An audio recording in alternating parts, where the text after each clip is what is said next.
अब तो सर सब तक पहुंच जाएगा। हाँ दीपक क्या निर्णय हुआ सर सीएम साहब की बैठक में 12वीं की परीक्षाओं को लेकर?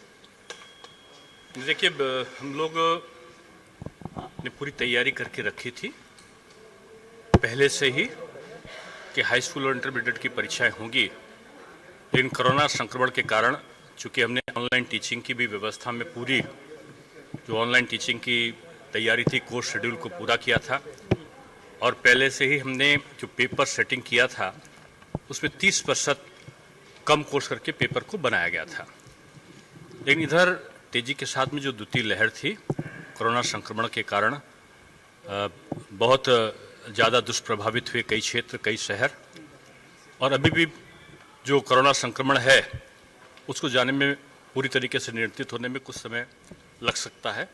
ये सारी चीज़ों को देखते हुए माननीय प्रधानमंत्री जी ने पूरे देश में जिस प्रकार से अलग अलग प्रदेशों की समीक्षा करने के बाद सीबीएसई बोर्ड में उन्होंने 10वीं और इंटरमीडिएट दोनों की परीक्षा को रद्द कर दिया था। उत्तर प्रदेश में माध्यमिक शिक्षा परिषद बोर्ड चूँकि विश्व का सबसे बड़ा बोर्ड है और हमारे पहले तो 60 लाख बैठते थे, 56 लाख से भी ऊपर विद्यार्थी इसमें बैठ रहे थे। 100 साल का इतिहास है और 100 साल के इतिहास में पहली बार हमारी हाई स्कूल और इंटरमीडिएट की परीक्षा नहीं होगी। कहने का तात्पर्य यह है कि हाई स्कूल की परीक्षा हम पहले निरस्त कर चुके थे। आज हम इंटरमीडिएट की जो 12वीं कक्षा है उसकी परीक्षा को भी कोरोना का संक्रमण देखते हुए उसको हम निरस्त कर रहे हैं और अभी माननीय मुख्यमंत्री जी के साथ अभी हमारे संबंधित विभागों के अधिकारियों के साथ बैठक हुई है और उसमें हमने निश्चय किया है कि जिस प्रकार से हमने हाई स्कूल बोर्ड में फार्मूला रखा था कि जो 9th में हमारे विद्यार्थी हैं पास हुए थे पिछले बार, क्योंकि हमारी हाई स्कूल की परीक्षा हो चुकी थी, इंटर की परीक्षा हो चुकी थी और फरवरी के अंत तक या मार्च के प्रारंभ तक तमाम जगहों पर 9th और 11th की परीक्षाएं भी हो गई थीं। तो जहां पर 9th की परीक्षा हो चुकी है वो उसके नंबर और जो 10th की जो हमारे प्री बोर्ड 10th में हमने किया था उसके नंबर का जो औसत होगा उसको हम 10th के अंक तालिका में उसका अंकन करेंगे। अच्छा, पूर्व में और अगर कहीं पर प्री बोर्ड के अंक नहीं होंगे या 9th के अंक नहीं होंगे तो हम उसको सिंपल प्रमोशन दे देंगे और भविष्य में वो उसके सामने ये विकल्प होगा कि भविष्य में वो अपनी जो रेगुलर परीक्षा है उस रेगुलर परीक्षा में वो बैठ सकता होगा, चाहे वो 2 पेपर में बैठे और चाहे वो 2 पेपर के स्थान पर 1 पेपर, 2 पेपर, 3 पेपर जितने बैठना चाहे बैक पेपर में बैठ सकता है और चाहे वो सब पेपर में इम्प्रूवमेंट करने का तो सब में कर सकता है। भले ही 2022 में परीक्षा हम कराएं, कोशिश हमारी होगी कि पहले परीक्षा हो जाए, अगर नहीं होती तो 2022 में भी अगर परीक्षा हुई तो उसको हम जो रिजल्ट देंगे वो 2021 का देंगे। इसी तरीके से आज इंटरमीडिएट के बारे में हमने निश्चय किया है कि इंटरमीडिएट की जो परीक्षा होगी 12वीं कक्षा की, उस 12वीं कक्षा की परीक्षा में जो हमने पहली बार अपनी प्री बोर्ड भी कराया है तो हमारा जो हाई स्कूल में जो नंबर हैं जो भाई आ जाओ तो आप बात कर लो तो फिर मैं करूँ, मैं डिस्टर्ब हो जाता हूँ ना, आप बात कर लो फिर मैं 12वीं कक्षा के बारे में हम लोगों ने ये निश्चय किया है कि जो हमारा हाई स्कूल में बच्चे ने प्राप्त किया है, विद्यार्थी ने नंबर प्राप्त किए हैं वो, या जो 11th में जिन्होंने नंबर पास किए हैं वो दोनों को जोड़ के उसका एवरेज जो होगा वो उनकी अंक तालिका में 12वीं कक्षा के उत्तीर्ण छात्र के रूप में अंक उनको मिलेंगे। कहीं पर अगर 11th की परीक्षा भी नहीं हुई और पिछले साल उनको प्रमोशन मिल गया है तो इस बार उनको हम प्री बोर्ड जो हमने कराया है तो 11th की कक्षा की जगह हाई स्कूल का जो रिजल्ट है वो और प्री बोर्ड का जो अंक प्राप्त हुए उनको दोनों को जोड़ के जो एवरेज होगा वो हम इसमें देंगे, इंटरमीडिएट की 12वीं परीक्षा में देंगे। इसके अलावा हाई स्कूल और इंटरमीडिएट दोनों में हम ऑप्शन दे रहे हैं कि विद्यार्थी अगर इस बात से संतुष्ट नहीं हो कि उसको जो अंक मिले हैं वो अंक जो हैं उससे ज़्यादा वो प्राप्त कर सकता था, अगर वो इम्प्रूवमेंट के लिए चाहता है तो वो जो बैक पेपर चाहे वो 2 में दे, 3 में दे, 4 में दे, 1 में दे, ये उसके सामने ऑप्शन होगा, चाहे वो सब सब्जेक्ट्स में दे इम्प्रूवमेंट के लिए। उस परीक्षा को हम लोग या तो जो सामान्य परीक्षा है उससे पहले अगर संभव हुआ तो करा लेंगे, नहीं तो जो सामान्य परीक्षा होगी हमारी उसके साथ इस परीक्षा में बैठने का वो लोग अधिकृत होंगे, वो विद्यार्थी, और उन बच्चों को जो इनको हम बैठा लेंगे उसमें जो उनके अंक आएंगे वही उनकी अंक तालिका में जोड़े जाएंगे।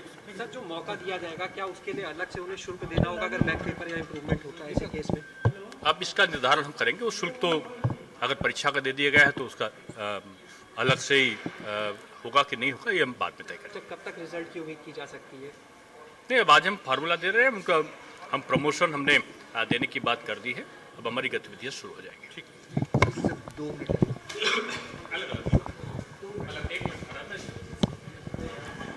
तो यूपी सरकार की तरफ से एक बड़ा फैसला लिया गया है। 12वीं की बोर्ड परीक्षाएं रद्द कर दी गई हैं। आपको बता दें, इससे पहले 10वीं की परीक्षाएं पहले ही रद्द की जा चुकी हैं और कोरोना के कहर को देखते हुए एक बड़ा फैसला यूपी सरकार की तरफ से लिया गया।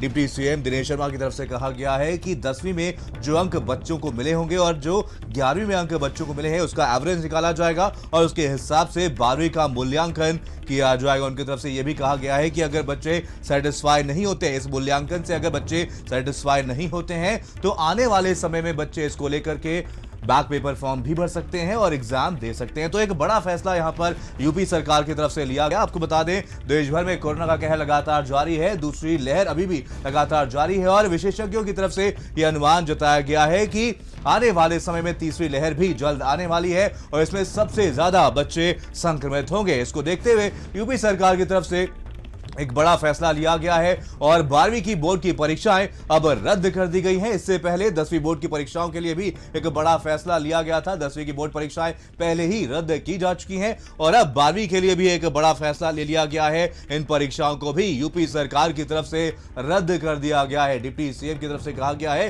कि 10वीं और 11वीं का एवरेज निकाला जाएगा, उसके हिसाब से मूल्यांकन किया जाएगा। अभिषेक पांडे हमारे साथ हमारे संवाददाता जुड़ गए। अभिषेक, जिस तरीके से कोरोना का कहर लगातार जारी है और जिस तरीके से यहां पर विशेषज्ञों की तरफ से आशंका जताई गई है कि तीसरी लहर में बच्चे सबसे ज्यादा संक्रमित हो सकते हैं, इस बीच एक बड़ा फैसला यहां पर यूपी सरकार की तरफ से लिया गया है, बोर्ड की परीक्षाओं को रद्द कर दिया गया। अभिषेक। जी हाँ, बिल्कुल। अब से कुछ देर पहले ही ये निर्णय हो गया है कि अब 12वीं की यूपी बोर्ड की परीक्षाएं नहीं कराई जाएंगी, उनको प्रमोशन दे दिया जाएगा और प्रमोशन देने का एक आधार भी तय कर दिया गया है कि प्री बोर्ड्स के नंबर और 11वीं के जो अंतिम नतीजे हैं उसके नंबर के आधार पर एक एवरेज निकाल करके नतीजे बनाए जाएंगे। और ये भी बताया गया है कि अगर बच्चे इससे संतुष्ट नहीं होते हैं तो उनको इम्प्रूवमेंट पेपर देने का एक पूरा अधिकार होगा, वो सभी पेपर्स में इम्प्रूवमेंट भी दे सकते हैं अपना। तो ये निर्णय हो गया है कि इस बार की 12वीं की बोर्ड की परीक्षाएं नहीं होंगी। कैसे प्रमोशन होगा इसका भी एक उन्होंने एक प्लान बना लिया है कि इस आधार पे हमको प्लान देना है और माना जा रहा है कि जल्दी आज ही देर शाम बैठ करके बोर्ड के जो अधिकारी हैं इस पर अमल करना शुरू कर देंगे और बहुत जल्दी नतीजे भी जारी कर दिए जाएंगे। बिल्कुल। तकरीबन 26 लाख से ज्यादा परीक्षार्थी इस 12वीं की परीक्षा में शामिल होने वाले थे। तो माना जा रहा है कि देश की जो सबसे बड़ी परीक्षा होती है, सबसे ज्यादा छात्र इसमें अपीयर होते हैं और इस पर ही पूरे देश की नजरें थी। क्या उत्तर प्रदेश सरकार इतनी क्षमता रखती है कि बोर्ड की परीक्षाएं करा सकती है? तो नहीं करा सकती है और छात्रों के हित को देखते हुए, बच्चों के पेरेंट्स के हित को देखते हुए परीक्षाएं निरस्त करने का निर्णय लिया गया है। बिल्कुल अभिषेक, क्या जो रिजल्ट है उसको लेकर के कुछ अपडेट आपको मिल पा रही है? कब तक रिजल्ट घोषित किया जा सकता है? देखिए, ये सवाल बिल्कुल पूछा गया था अभी doctor Dinesh Sharma deputy CM से, तो उन्होंने कहा देखिए आज ही ये फॉर्मूला इजाद किया गया है कि इस आधार पे हम प्रमोशन देंगे और देर शाम तक आज बोर्ड के जो अधिकारी हैं इस पर बैठ करके अमल करना शुरू कर देंगे। क्योंकि पूरी परीक्षाएं ऑनलाइन तरीके से रहती हैं तो बहुत ज्यादा काम नहीं करना होगा। माना जा रहा है कि बहुत जल्दी जैसे ही इस पर आज से वर्कआउट शुरू होगा तो 12वीं के नतीजे एक साथ जारी कर दिए जाएंगे। इसमें आधार वही रखा गया है कि प्री बोर्ड के नंबर और 11वीं के नंबर, इन दोनों के औसत के आधार पर नंबर दिए जाएंगे 12वीं की बोर्ड की परीक्षाओं को। लेकिन ये भी विकल्प है कि अगर कोई इससे संतुष्ट नहीं होता है तो उसके पास पूरा ऑप्शन होगा कि एक बार फिर से जब स्थितियां सामान्य हों तो एक बार इम्प्रूवमेंट की परीक्षा देकर के अपने नंबर सुधार सकता है। बिल्कुल अभिषेक, जिस तरीके से कोरोना का कहर लगातार देश भर में देखने को मिला और जिस तरीके से विशेषज्ञों की तरफ से कहा गया था कि तीसरी लहर में बच्चे सबसे ज्यादा संक्रमित हो सकते हैं।